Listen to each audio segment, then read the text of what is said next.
صدارت جناب حلیم صابر صاحب فرمائیں گے. تو ان سے گزارش ہے کہ برائے مہربانی اس طرف تشریف لے آئیں. اس کا افتتاح کریں گے ہمارے استاد محترم غلام سرور صاحب، نہیں کیا ہے، ڈاکٹر ابو بکر جیلانی صاحب. تو میں ان سے بھی گزارش کر رہا ہوں کہ آپ بھی اس طرف سے تشریف لے آئیں. مہمان خصوصی کی حیثیت سے جناب ممتاز انور صاحب کو زحمت دی جا رہی ہے اور گزارش کی جاتی ہے کہ آپ یہاں تشریف فرما ہو جائیں. بسم اللہ الرحمن الرحیم. انا انزلناه في ليلة القدر وما أدراك ما ليلة القدر. ليلة القدر خير من ألف شهر.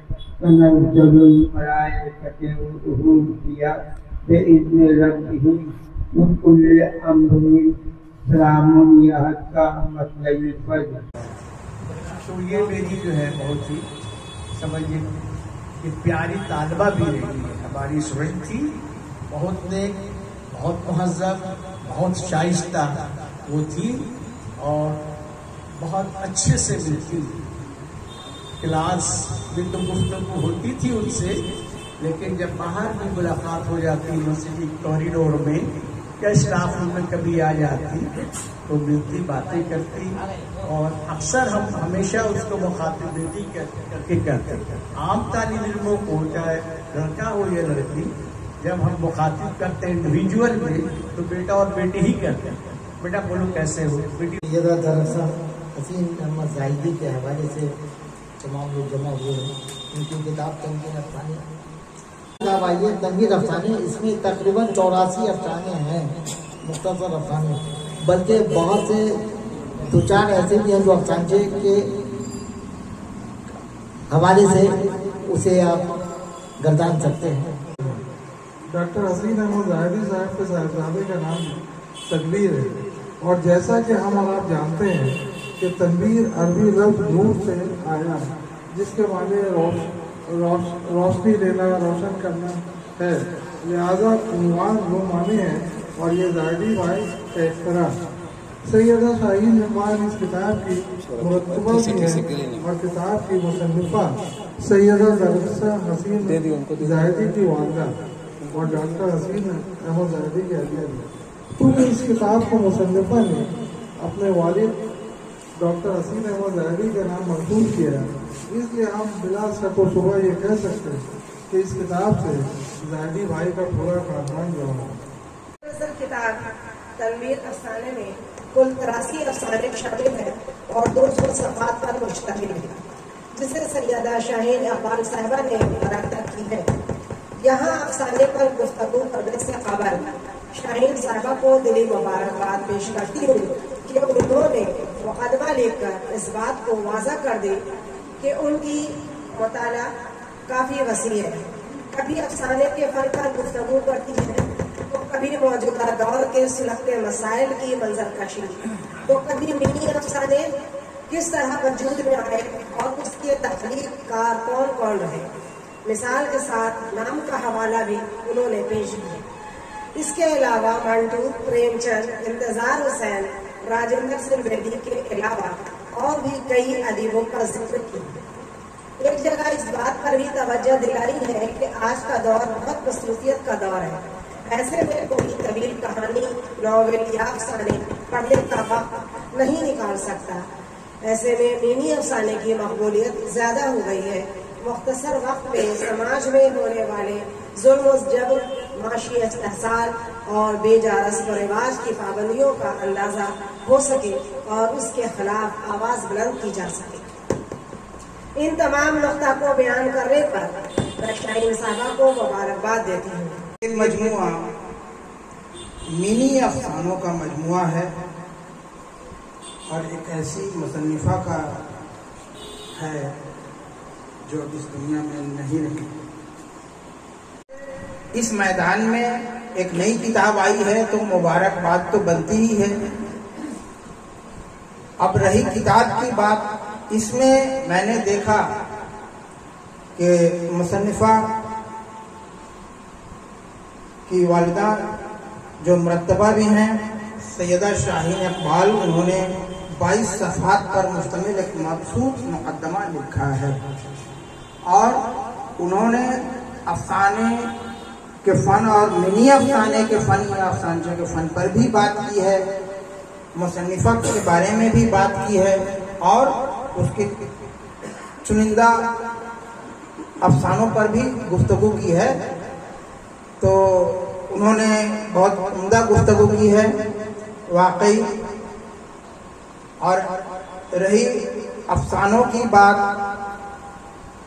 तो मैं यहाँ कोई ज़्यादा मुबालगा नहीं करूँगा, जैसा कि जिलानी साहब ने भी फरमाया कि मुसन्निफ़ा 32 साल की उम्र में ही इस दुनिया से चली गई। तो 32 साल की उम्र कोई अदब में मकाम बनाने की उम्र नहीं है। काफ़ी रियाजत के बाद ही अदब में मकाम बनता है।